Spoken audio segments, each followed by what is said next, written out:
Bienvenue sur Aïcha News, votre référence pour une couverture complète et engagée de l'actualité africaine. Attaque à Bukavu.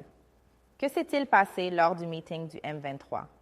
Le meeting organisé par les rebelles du M23 à Bukavu, dans l'est de la République démocratique du Congo, RDC, a tourné au drame ce 28 février 2025.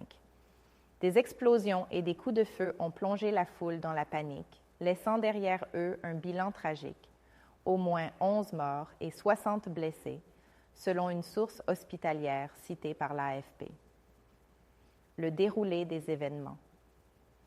Alors que Corneille Nangaa, chef des rebelles alliés, s'adressait à la foule pour promettre la sécurité de la ville, des explosions ont retenti. Des vidéos montrent des scènes de chaos, avec des corps dans les rues et une foule en fuite. Nangaa et Bertrand Bizimois, dirigeants du M23, avaient déjà quitté les lieux au moment de l'attaque. Accusations croisées. Les rebelles ont immédiatement accusé le gouvernement du président Félix Tshisekedi d'avoir orchestré l'attaque.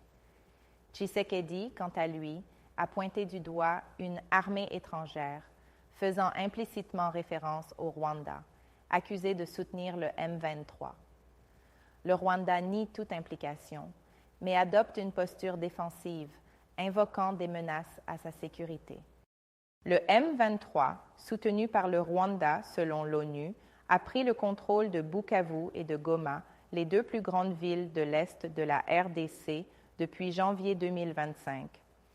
Ces avancées ont provoqué le déplacement d'environ 500 000 personnes, aggravant une crise humanitaire déjà critique.